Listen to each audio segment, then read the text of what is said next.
Dear students, 6th semester history lesson 4 video 5वीं है, आपकी 5th वीडियो है। पिछली जो वीडियो थी हमने साम्राज्यवाद के बारे में पढ़ा और हमने देखा कि कैसे अफ्रीका जो महाद्वीप है उसका बंटवारा किया गया उपनिवेशिक शक्तियों के द्वारा, कैसे अफ्रीका का शोषण हुआ। इसी तरह से आज हम एशिया में साम्राज्यवाद का विस्तार पढ़ेंगे। एशिया में साम्राज्यवाद का विस्तार कैसे होता है।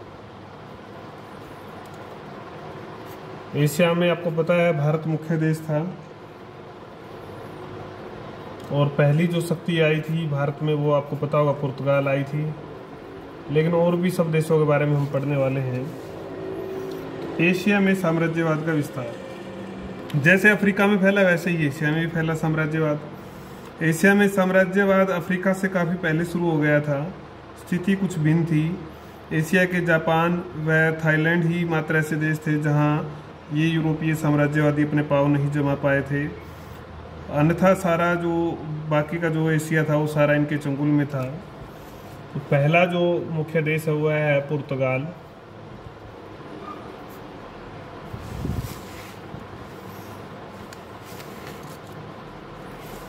पुर्तगाल समुद्री मार्ग से एशिया के विभिन्न भागों में सर्वप्रथम पुर्तगाली आए। भारत, चीन, आपका फिर दक्षिण पूर्वी एशिया का जो क्षेत्र है, विभिन्न जो क्षेत्र थे पर इन्होंने अधिकार जमाया।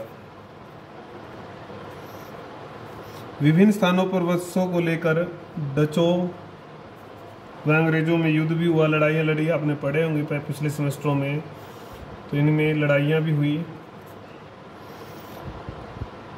इनकी कई बार हार भी हुई, लेकिन फिर भी कुछ स्थानों में ये सफल रहे। कुछ स्थानों पर उपनिवेश इनके बने रहे।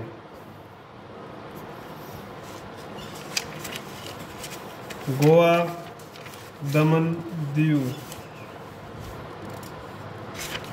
पुर्तगालियों के अगर हम उपनिवेशों की बात करते हैं तो गोवा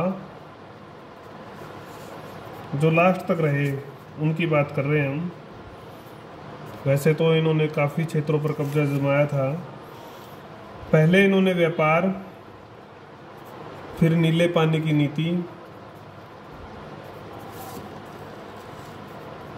और फिर कब्जा करना या अधिकार जमाने की नीति कुछ स्थानों पर, क्षेत्रों पर। तो इस सारे में इन्होंने 1509-10 में गोवा पर अधिकार कर लिया था।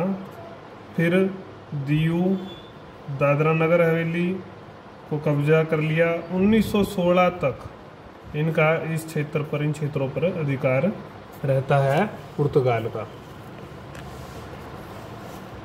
उसके बाद हम पढ़ेंगे तो आपका आता है मकाओ।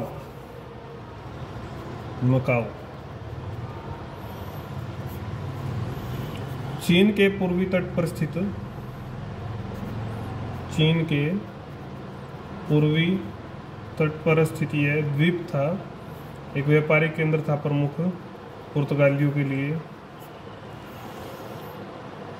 1535-40 के बीच वे इसके ऊपर अधिकार करने में जो है सफल हो गए थे और गोवा से ही इसका प्रशासन वो चलाते थे।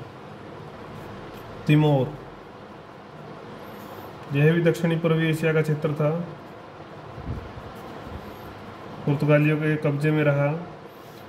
पहले ये गोवा से मकाओ के मार्ग में विश्राम बंदरगाह के रूप में प्रयोग होता था।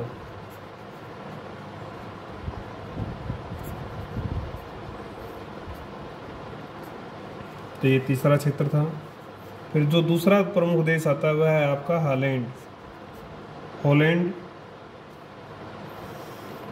हॉलैंड की अगर हम बात करें तो पुर्तगालियों के बाद अगर जो सफलता मिली वो किनको मिली थी? डचों को। डचों ने 1602 में कंपनी स्थापित की थी, डच ईस्ट इंडिया कंपनी।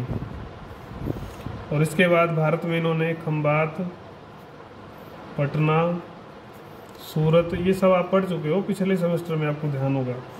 तो इन क्षेत्रों को इन्होंने व्यापार के लिए चुना। यहाँ पर इन्होंने बस्तियाँ अपनी बसाई थी। कब्जा रहा इनका कुछ स्थानों पर, अंग्रेजों से ये आखिर में पराजित हो जाते हैं। लंका में भी ये हार जाते हैं। डच आखिर में जाकर जावा, सुमात्रा, बाली, बोर्निया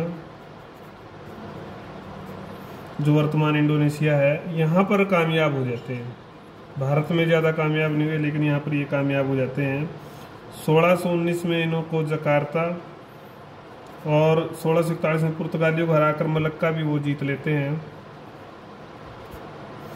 इसके बाद 4 बार उन्होंने यहाँ अंग्रेजों को भी हराया। इस तरह डच दक्षिण पूर्वी एशिया काफ़ी विस्तृत, ये दक्षिण पूर्वी एशिया के क्षेत्र हैं, जावा, सुमात्रा, काफ़ी विस्तृत क्षेत्र पर अधिकार जमाने में कामयाब रहते हैं, सफल रहते हैं। तो ये हमने पढ़ा हॉलैंड के बारे में। तीसरा जो देश था वह था ब्रिटेन। ब्रिटेन के बारे में तो आप बहुत ज़्यादा पढ़ चुके हैं। ब्रिटेन के बारे में अगर हम भारत में देखें, पहला जो देश है, भारत को इन्होंने कब्जे में किया। तो आपको पता ही है कि इंग्लैंड का सबसे विस्तृत,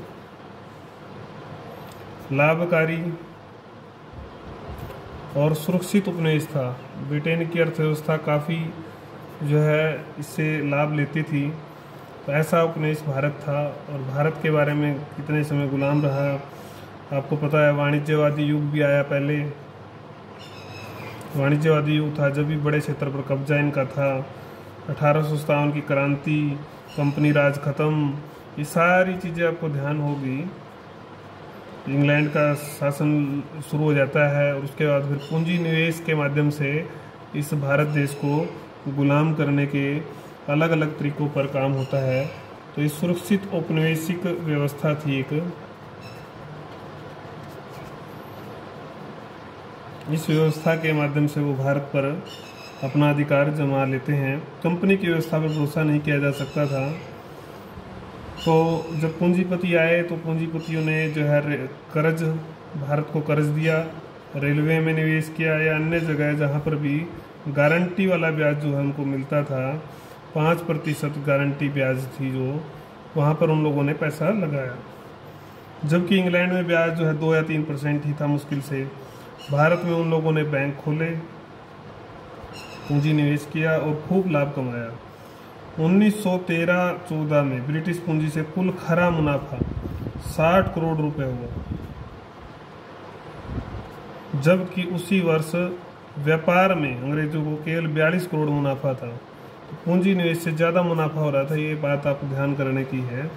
तो कैसे भारत को लूटा, ये साम्राज्यवाद का एक नया रूप था। दूसरा मुख्य उपनिवेश था चीन। विभिन्न संधियों से 1860 तक ताकत के बल पर, संधियों के बल पर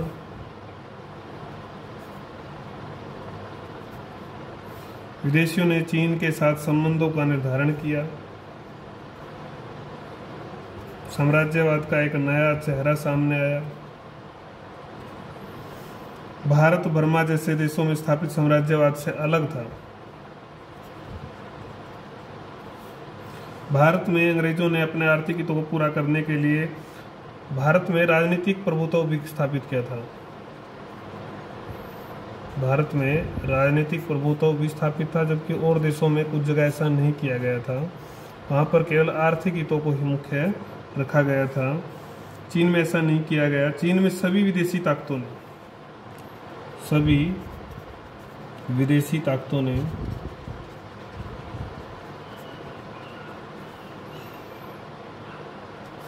सामूहिक हितों की सुरक्षा हेतु संयुक्त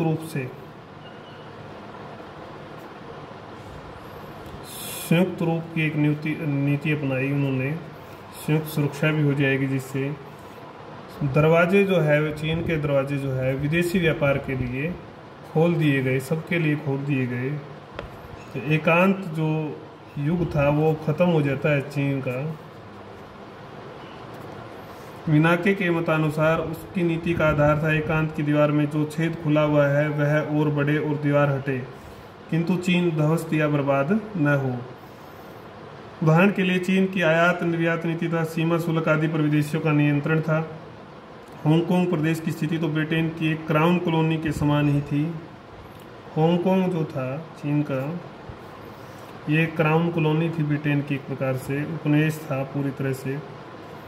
संधियों के अधीन विदेशियों के लिए खोली गई बंदरगाह भी मात्र कानूनी रूप से चीन के अधिकार में थी। व्यवहारिक तौर पर तो विदेशियों ने इन पर आधिपत्य जमा लिया था। रियायतों के लिए संघर्ष।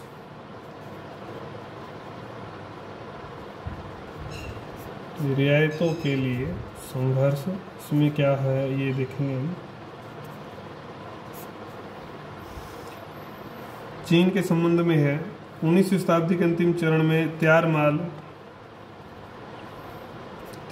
जो माल था वो विदेशों से चीन में आने लगा था।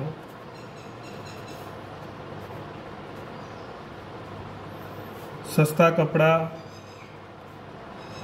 मिट्टी का तेल, आटा इत्यादि वस्तुएं थी इसमें। यह व्यापार तटीय क्षेत्र की उन बंदरगाहों से होता था जो विदेशी व्यापार के लिए खोली गई थी। इन बंदरगाहों में विशेषाधिकार भी विदेशियों को प्राप्त कर लिए थे इन लोगों ने। लेकिन अब भी चीन के भागों में इन बाहरी व्यापारी की घुसपैठ सीमित थी। अभी भी पश्चिमी देशों तथा उनके व्यवसायियों को चीन में पूंजी निवेश का अधिकार नहीं था।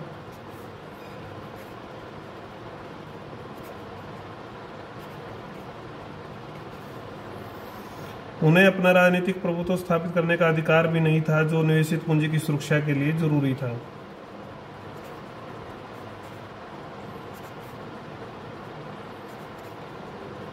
राजनीतिक प्रभुत्व मतलब राजनीतिक भागीदारी जो है वो बहुत ज़रूरी थी अगर इनको अपना पूंजी निवेश करना था तो। लेकिन वो ऐसा वहाँ पर कुछ उनके लिए सुविधा अभी नहीं मिली थी।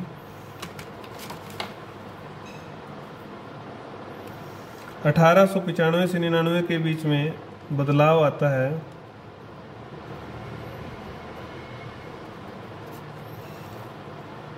चीन विदेशी पूंजी निवेश का बाजार बन गया। रेल बिछाने के क्षेत्र में पूंजी निवेश होने लगा। पूंजी निवेश में मुख्य रूप से रेल थी। चीन में मुख्यतः प्रयास शुरू कर दिए, व्यापक स्तर पर प्रयास शुरू होते हैं। सब देश प्रयास करते हैं, चाहे वो रूस हो, फ्रांस हो, जर्मनी हो, इंग्लैंड हो, कि अपना प्रभाव क्षेत्र स्थापित किया जाए। रियायतें, आर्थिक राजनीतिक रियायतें प्राप्त करने के लिए आपस में इन देशों में संघर्ष चल पड़ा। बैटल ऑफ कंसेशन कहा जाता है जिसको। वास्तव में इस संघर्ष ने एक इंटरनल स्क्रैम्बल का रूप धारण कर लिया। चीनी खरबूजे को काटना और फिर उसकी फाड़ियाँ कौन कौन खाएगा, कितनी ज़्यादा फाड़ी किसको मिलेगी, खरबूजे को काटने की संज्ञा विनाके ने इसको दी। तो कुल मिलाकर जिसको भी जो मिला, जर्मनी को, जापान को, रूस को, फ्रांस को, इंग्लैंड को, उन्होंने इसको बांट लिया। फिर आपका आता है मुक्त व्यापार की नीति। मुक्त व्यापार की नीति के बारे में हम थोड़ा सा पढ़ लेते हैं। फिर तो अगला बिंदु आपका फिर बर्मा आएगा, अन्य क्षेत्र आएंगे, वो हम अगली वीडियो में देखेंगे। मुक्त व्यापार की नीति क्या है ये तो आपको समझ में आ गया है। पुर्तगाल, हॉलैंड, ब्रिटेन, चीन और इसमें फिर आपका भारत और रियायतों के लिए संघर्ष। और फिर हम पढ़ रहे हैं अब मुक्त व्यापार की नीति। अमेरिका भी एक नए साम्राज्यवादी देश के रूप में उभर चुका था 19वीं सदी में।